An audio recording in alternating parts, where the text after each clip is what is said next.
Hello，各位馬迷朋友，大家好，歡迎收睇 Gem 嘅賽馬頻道時間，咁又嚟到我哋嘅打比回顧嘅系列啦。咁上年今日咧都同大家回顧咗呢場賽事啦。上年我係買標誌銀河嘅，最後結果就輸咗俾大至尊。當刻嘅時間跑得相當之快啦。亦都有啲朋友認為呢一個時間係引證住上季打比嘅水準非常之高。最後翻到嚟究竟係有冇因為啲咩緣故咧？上季嘅打比嘅馬匹咧就暫時好似就未攞過一級賽嘅。大至尊跑完之後咧，無論係女王杯定遮亞杯咧嘅表現其實都麻麻地。另外標誌銀河啦，上季季尾咧就試過贏過一啲嘅三級賽賽事，但係咧今季似乎嘅表現咧就未如預期之中咁好。到今季啦，今季最後贏嘅竟然係八河飛區，係啦，唔知幾多人賽前有諗過啦，係啦，因為尤其是而家有啲咩，有嗰啲4年合4重賽多寶啊嘛，我唔知大家係咪有冇參與呢4年合4重賽多寶。如果買4連環都仲叫有機會中嘅，對我嚟講，4重彩嘅話咧，因為我係幾相信高分馬當道啊嘛，咁所以咧我嘅指定第一名咧就淨係擺咗啲細 number 嘅啫，咁同埋自己個人嘅投注咧，其實我琴日咧就接近係半瞓身佢哋捉完嘅，感覺係幾差嘅，係啦，轉頭會同大家回顧下呢一場嘅賽事，但係我都想先問下大家，因為我哋呢個希望同大家互動少少啦。琴日呢場第7場打比大賽，大家有冇參與？係啦，第一、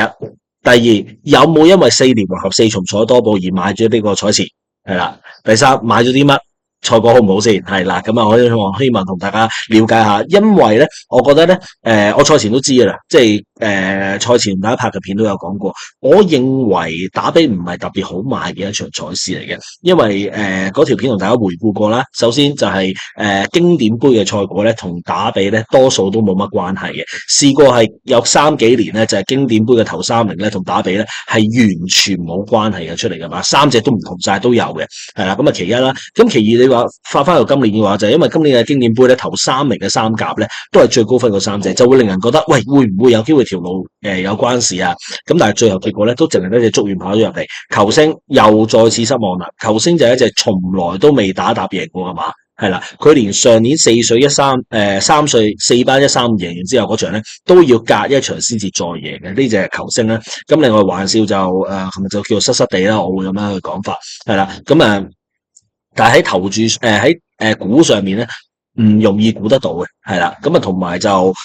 因為大家咁高咁大啦，咁所以咧偶爾就會出現一啲咧啲第3、第4係唔容易估得到嘅都有嘅，咁所以點解我先至會諗加州動員有冇機會啊咁樣樣，結果咧琴日就個偏差幾大嘅。我覺得貼住條欄係幾着數，所以除咗八河飛區贏之外咧，連平凡騎士喺呢隻香港都未贏過馬嘅馬咧，其實琴日都捱到個第4翻嚟嘅，即係頭4名嘅馬匹入邊有2隻係香港嘅處女馬，咁所以咧我琴日完咗之後咧，我都出咗個 post 就話，下年不如多人唔好做啲咩打比預測啦，係啦，因為如果你係計死數嘅話咧，喺過去嘅我諗由2000年開始去到冇咁講法，由2010年開始近10年啦，我諗去到2021年都 work 嘅，係啦，去到我覺得最 work 應該係去到浪漫勇士嗰年之後啦，浪漫勇士之後呢3年咧，係啦，一開始都係1至3號馬當道，澳遊氣泡係4號係嘛，大至尊係7號，今年跑嘅9號添，呢個9號都唔算，9號都唔算勁啊，最勁係咩？就係話佢喺香港連埋外地跑咗16場，都冇贏過馬，贏第一場竟然係贏打比，咁我覺得都幾令人震驚嘅一件事嚟嘅。咁我哋咧不如咧就睇一睇呢一場賽事，睇下咧有啲乜嘢可以同大家叫做分享翻啦，好唔好？咁大家賽前都知噶啦，因為咧就捉完咧就排咗14檔，咁究竟會點樣跑法咧？你睇下霍雲星隻手，好明顯就係立心留後啦。呢個咧你賽後咧，如果睇翻練馬師嘅訪問，你都會知道呢個咧就係佢哋賽前傾咗上嚟嘅一個部署嚟嘅，係啦，就因應個檔位嘅緣故，咁所以咧就係立心留後嘅，咁呢個就係佢哋嘅戰術上面嘅部署啦。咁咧我轉頭可以同大家睇一睇嘅，就係咧過去咁多年嘅14檔咧，其實標誌銀河都係14檔啊。其實用呢一個跑法啦，當然啦，我諗係幕後團隊係對於捉完可能嗰個末段嗰個衝勢咧係非常之有信心，但係咧如果你睇翻歷年咧，你要喺呢一個位度贏到打比咧，我話真係唔係好揾得到啊，係啦，咁所以你見啊嗱，琴日就因為好地至快地啦，咁所以你從嗰個時間上面去睇嘅話咧，步速就唔算慢嘅，係啦，因為甚至乎琴日第二場就平咗全港紀錄啊嘛，1400米係咪？咁啊，所以咧我哋唔能夠用普通嘅好地，即係用標準時間去衡量琴日嘅時間係屬於快定慢嘅。嗱，咁啊，我當其時最初我見到咧，即係竹園留喺呢個位咧，我仲甚至乎喺度諗啊，究竟佢有冇機會喺對面呢個大概1000米開始到已經去做一個發力咧？因為之前都試過奧運氣泡就咁樣試過啊嘛，咁但係冇噶。嗱，而家我哋去睇翻嘅話咧，嗱呢一段就相對比較慢少少。我而家熄咗我自己嘅樣先，等大家可以睇得到個時間。嗱，呢一度第3段係25秒11，咁啊事後當然啦，好多朋友就話：哇，呢段就應該對面直落發力啦，呢段慢咗啊嘛，係嘛？咁我嘅回應通常都係咁啊，就係我哋望住個秒錶啊嘛，我哋知道呢段慢咗啊嘛。咁但係當你知道呢段慢咗嘅時候，已經轉緊香港體育學院灣嚟啦嘛。咁所以呢個係只能夠我哋做冷氣軍師嘅時候先知啊嘛。你係 feel 到第3段慢咗，你先至做得到喎，係嘛？咁啊，其實就唔容易嘅。咁但係你話喺個頭去到轉入最後直路前，係咪可以積極少少咧？呢個我就唔敢話佢究竟係咪可以做得發揮得更加好啲。但係畢竟咧，因為其實嗰係霍宏昇啊嘛，始終都係一個後生仔，就算佢同阿竹園好合拍都好啦，仍然都會好多人都會感覺一樣嘢就係，喂，如果係麥道朗騎、潘頓騎、唔知係咪布文唔知關唔關事啊？係啦，一啲比較叻嘅騎師去騎嘅話，究竟有冇辦法咧，令呢隻竹園可以緊終點前可以擒過呢隻八河飛區嘅？嗱，幾有趣嘅就係呢個位置上面咧，平凡騎士咧係稍稍咧篩咗出嚟咧，令到隻八河飛區咧係喺有內袋連位都唔使揾嘅，係啊，幾有趣啊！我哋望翻呢個位置上面啦，嗱，其實本身平凡騎士咧就係貼住條欄嘅嘛，跟住呢隻加州動員三蝶就係一起美麗嚟噶嘛，優才就守住呢個三蝶嘅第6位啦，咁啊優才最後係跑包尾嘅，係啦，呢場賽事上邊，咁啊。咁啊，仲有啲咩咧？就係中間嘅位置上面，咁嗰隻咧就係球星嚟啦。如果我冇記錯嘅話，係咪？咁八河飛區咧就係貼欄嘅呢隻嘅第4位嘅位置嘅。咁我哋繼續撳埋落去睇埋啦。嗱。之後上面咧就仲有啲咩馬咧？咁啊當然啦，就係嗰隻米奇啦嚇，好多人都想講嗰隻米奇啦。咁啊玩笑啦，就會喺呢啲咁嘅位嘅。咁咧我曾經有一個諗法就係話，究竟如果竹園唔係留最後擺喺三碟得唔得咧？係啦，呢個因為冇發生過，我哋唔知道。但係最後翻到嚟咧，就係一起美麗咧，同埋優才咧，都係跑得比較差啲嗰兩隻嚟嘅出到嚟啊。咁我哋繼續撳埋落去啦。因為仲有一隻咧，嗱，應該咁講，呢場賽事邊3隻跑包尾尾2尾3咧？包尾係優才啊嘛，尾2係但求開心啊嘛，尾3係一起美麗啊嘛，咁就係話啊，其實琴日如果要夾硬去走3碟，可能都係蝕蝕地喎，可能都係蝕蝕地喎，係啊，呢個係我而家事後嘅諗法嚟嘅啫，係啦。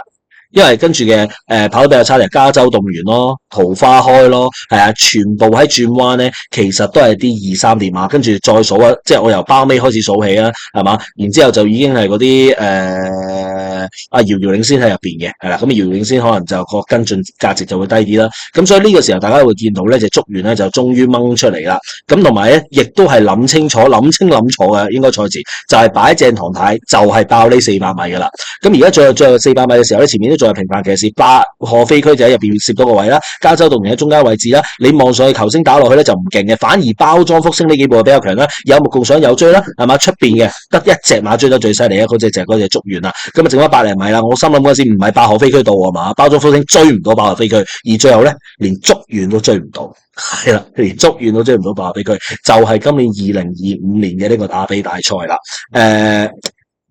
時也命也咯，係啊，時也命也啦，係啊，因為你叫我喺賽前要估計，八河飛區賺，咁啊估計得到嘅，因為平凡騎士係1檔啊嘛，嗱我哋一路播住，我都有繼續講，平凡騎士1檔啊嘛，八河飛區係2檔啊嘛，咁天然就係賺嘅啦。咁縱然咧，咁多年咧，我拍片都有話啦，其實14檔一路表現唔差，其實14檔一路表現唔差咧，係因為14檔抽得14檔嘅馬咧，能力都唔差嚇，呢個先係個問題。但係咧，通常14檔如果要贏嘅話咧，就斷冇可能係留喺最後嗰隻嘅，係啦，即係如果你係留喺我諗係假設攝到啊，嗱我唔知你做唔做得到啊，即係佢有冇可能其實喺包裝福星同但求開心之間呢啲咁嘅位咧，唔好落後太遠咧，即係咪唔係立心地縮最後咧？嗱呢個咁睇法啦。即係早段有冇可能係可以積極啲？我唔使話係前置啦，佢有冇可能喺居中揾到一個遮擋嘅二疊位咧？嗱，當然啦，又係嗰句，事後我哋梗係見到而家呢度有個位啦。咁但係當其時唔一定揾到啊。如果你嘗試揾呢個位，你就有可能好似呢一隻嘅優才咁，就全程頂三疊，係絕對有可能發生嘅事情嚟嘅，係啦。咁所以就只能夠話咧，就係騎師又好，練馬師又好咧，其實一早已經定好咗呢場賽事嗰個策略，然後佢哋係緊跟咗呢個策略嘅。咁而最後都係嗰句，其實馬嘅能力絕對唔差，甚至乎係比我同你所想象中都好。我賽前諗住買竹園，我唔係諗住竹園咁跑嘅。我亦都冇諗過竹園最後400米可以做到21秒39啊，係啦，因為我認為做到21秒39，你係應該無論點都贏到呢場賽事。但係就話俾你聽，因為佢留得最後，同埋場地偏快，你就係追唔到，咁會係琴日嘅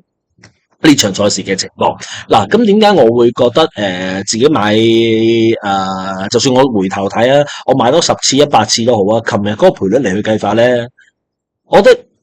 點都係買足完嘅，爭在就係話 Q 會點樣拖啦。嗱，我自己 Q 咧就冇拖爆學飛區嘅，即係爆學飛區喺我嘅4重彩入邊咧，佢最多就只係指定第3、指定第4嘅啫。即係平凡騎士呢啲我都有擺埋喺指定第4度啦。我再望多次啊，真係嘅，因為最後跑翻出嚟咧，包尾嗰幾隻咧，其實就係呢度元老3疊嗰啲咁嘅馬匹嚟嘅，係啦。所以我唔能夠講嗰樣嘢就係話，因為足完揀咗咁樣，然後你就話如果足完咧就擺3疊咧係會好啲，或者中段發力係會好啲，呢個我唔敢咁講，係啦。但係係好犀利咯，係呢隻馬好犀利，只不過錢就輸咗啫嘛，係嘛？咁我計過啦，過去6、7屆咧打比咧，我唔知大家過去6、7屆，我除咗浪漫勇士嗰年中咗三合賽之外咧，我呢幾年都唔中。澳遊氣泡嗰年咧，我就揾咗永遠美麗做打嘅。達心星嗰年咧，我就冇信達心星會攞到冠軍。上年冇信大至尊啦，咁所以上年都係泡湯啦。咁啊，仲有啲咩咧？係咯，達心星嗰年我買象王啊嘛，所以成日都買到233嘛。上年買標誌銀行啊嘛，係啦，咁冇乜邊年中喎，真係冇乜邊年中喎。連今年我覺得足源係真係，哇係佢啦啩咁樣樣嗰幾步，然後你發覺追唔到啊，就係追唔到。嗱，我哋望一次嗰個叫做派彩。唔係派彩賠率，點解我話無論揀多幾多次我都係買足元咧？嗱，足元而家就顯示咧最後賠率係6.1倍啦，但係咧喺買嗰刻唔係嘅，因為喺買嗰刻咧臨尾咧你會發覺成場賽事除咗遙遙領先係80倍之外咧，其他馬冇一隻超過30倍嘅，係啊，好多冷門馬最後時間都落咗飛啊，加州動員都落到29倍，爆飛佢有落啲啦，平凡騎士有落啦，係嘛？跟住係啦，好多馬我記得都有落嘅，係啊，咁咧足元本身咧9倍添，我記得係啦，我買過足元嘅9倍，哇9倍買足元，買一隻頭2關都喺度，而且極度忠心準成嘅馬，足元喺香港除咗初出嗰場之外，冇甩過頭3名嘅喎，係嘛？個 pace 都抵啦，咁但係我梗係貪心 pace 21個。但係我就唔係 M pace 啊嘛，我就諗住呢隻馬贏啊嘛，即係我嘅睇法會係咁樣樣嘅，係啦。咁但係嗱，因為我而家電腦就冇乜電，所以咧就要講快啲啦，係啦。買多幾多次我都係買足元啦，係嘛6倍，嗰陣時買嗰時9倍，咁啊，只不過就係最後出到嚟會係咁嘅情況啦。咁但係咧，我呢度要解答幾件事嘅，就係咩咧？其實琴日足元呢一場賽事咧，係令我諗起邊場咧？其實係令我諗起2019年夏威夷嗰場，其實嗰年。嗱，當然佢同足元嘅唔同咧，就係夏威夷得19蚊。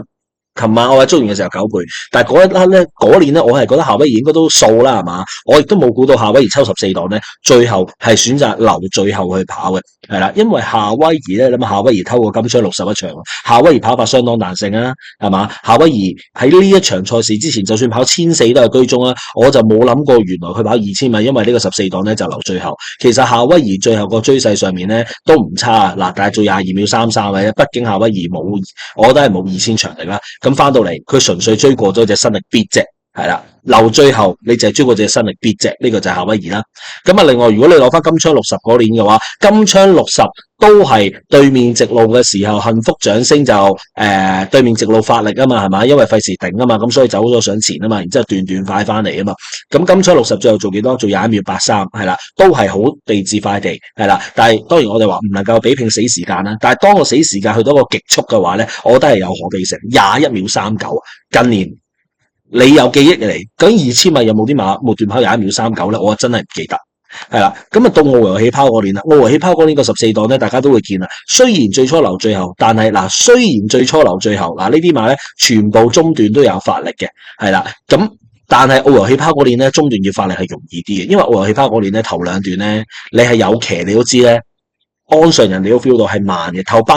巴度係有足夠時間 feel 到個步速係慢，所以走上去係一啲問題都冇，佢有足夠嘅時間去認清咗呢件事，所以澳遊氣泡要走上係容易。但係咧，琴日呢一場賽事咧，頭兩段咧係嗱，當然係好地至快地，我再重複一次，係跑50秒1.2咧，你係覺得？起碼都中等步速啦，係嘛？佢要知道中段係會慢咧，係唔容易一件事，係真係發生咗先知。我中段嗰段咧就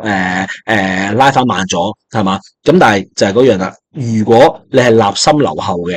冇辦法啦。你真係有機會追得贏嘅機會咧，就係比較低啲嘅。呢幾年可以跑得比較好咧，嗱就係金槍60嗰年就叫做緊緊追贏，其實都係追贏。幸福掌聲嘅，你再睇下幸福掌聲之後嘅成就，你就會知道，其實連一隻馬王要追一隻唔算係級制賽嘅民主，都係追得咁辛苦。咁你諗下啦，即係呢隻竹園21秒39，就係追唔到就係追唔到咯。呢個就係我對自己今年嗰個打比嗰個一啲嘅少少嘅想法同埋感受係啦。我覺得唔應該攞澳遊氣泡去比啦，亦都唔應該攞霍雲星係咪唔夠果斷咯？因為我覺得應該係策騎指示就係咁樣係啦，而最後翻嚟係輸個短馬頭位啫。當然賽馬就係英雄地係嘛，結果論最後贏咗就係神級發揮，就係隻馬好犀利。而家其實隻馬都好犀利嘅，但係就係輸咗個少少啦。呢個係賽馬冇辦法嘅事情嚟嘅，係啦。咁啊，下年咧我都係嗰句啦，下年打比睇就算啦，亦都唔好諗嗰啲咩咧。今季季尾有邊啲馬3歲好犀利，就話下年係打比擂台等嗰啲咧，真係諗都唔好諗啊！嗱，上屆係咩啊？上屆係桃花開啊嘛，今年桃花開真係完全冇表現嘅，係啦。前屆係喜蓮勇敢啊嘛。係嘛？跟住早幾年試過有佳運財啊嘛，呢啲馬咧都係曾經係3歲嘅時候已經好犀利，大家覺得應該4歲，唔好話打比啊，經典一你起碼都攬一場啊嘛，咁啊攬唔到啊，一場都攬唔到，係啦，咁即係咩啊？就係嗰啲甚至乎就係嗰樣嘢，8號飛區幾時出嘅？8號飛區咧就係12月先出嘅，係啦，隨時下年嘅打比冠軍好大機會咧，根本到而家都未嚟香港，係嘛？即係竹園季初都係54分啫嘛，有幾多人估到竹園最後會係4歲嘅3關都係頭3名嘅馬匹啊？係咪先？甚至乎我會咁講法嘅話，如果形勢造就，竹園起碼贏2關啦，係啊，呢個係我自己對今年嘅打比嘅睇法。而我暫時因為我認為咧，由於平凡騎士跑到第4咧，咁所以我認為8號飛區呢個第一咧係真係賺盡形勢而贏嘅。我暫時唔係太睇好8號飛區嘅未來嘅前景，係啦，咁啊，但係有乜所謂啫？因為呢一場賽事總獎金都2600萬啦，其實贏一場夠晒嘅啦。即係就算8號飛區又好，大至尊又好，贏完打比嗰場之後，永遠都冇再贏過馬。即係楊明飛贏完打比都冇再贏過馬，但係佢就係打比冠軍咯，有乜所謂係咪？贏咗就係贏咗，冇話咩贏得抵唔抵嘅，係啦。咁只不過嗰樣嘢就係話，當佢而家加到過百分啦，咁之後可以揀嘅路程都係好少噶啦。可能你都係要試下嗰啲，我唔知會唔會試女王杯啊、遮打杯啊，定係退而求其次揾啲3級賽開始試起咧咁樣樣。呢個咧就睇翻幕後上面嘅一啲嘅部署係啦。但係我會覺得呢場賽事，因為係形勢而贏，暫時未證明太多。我認為8號飛區就睇下喺香港嚟去計法。我而家保守啲，我認為未必贏到2級賽咯，係啊，睇下有冇機會喺3級賽可以贏到1-2場咯。呢個係我對今年呢場打比冠軍嘅諗法。咁啊，另外就係竹園喺未來個發展係點啦？因為咧，我覺得啱啱呢場咧21秒39咧係搏得好盡。即係今年都跑8場啦，如果想隻馬未來係健健康康嘅話咧，我認為竹園提早透輸唔係一個太差嘅選擇，係啦。但係如果係叫咩咧？會繼續跑嘅話咧，我希望係喺季尾嘅一啲3級賽上面嗰啲進發，下年先至以一個即係可能110分左右嘅位置啦，100幾分啦，即係呢啲咁嘅時間110分啦，係啦，去先從嗰啲馬會一哩錦標嗰啲開始跑起咯，係啦，或者沙田錦標嗰啲開始跑起，等隻馬睇下有冇機會去扶搖直上，呢個係我嘅睇法。好啦，咁啊呢個係我自己對今年嘅打比嘅想法，咁睇下大家咧對於今年打比咧有冇乜嘢嘅嘢想講，就留言話翻俾我知啦。咁啊我就唔覺意咧就由天光咧就拍到天黑啦，因為啱啱係太陽落山時間，係啦，咁啊希望大家中意呢條片啦，有咩就話俾我知道，係啦，咁啊如果想加入 Patreon 嘅朋友咧，咁就可以喺翻嗰個資訊欄嗰度咧就揾翻我哋嘅 Patreon 啦，咁啊有翻唔同嘅級別，就係每場嘅4選啦，每場建議策略啦，同埋啲臨場嘅參考嘅資訊咧，可以更新俾大家嘅。咁啊啱啱呢幾次因為嗰個偏差實在太鬼嚴重啦，我覺得賽前嗰份功課咧冇乜用，係啊，即係臨場嘅話，你估到邊隻可以拍到欄嘅話咧，即係好似愛馬仕咁樣樣咧，就到嘅咧，就係呢個情況。好啦，今日唔同大家講咁多，希望大家嚟緊禮拜3贏多啲，拜拜。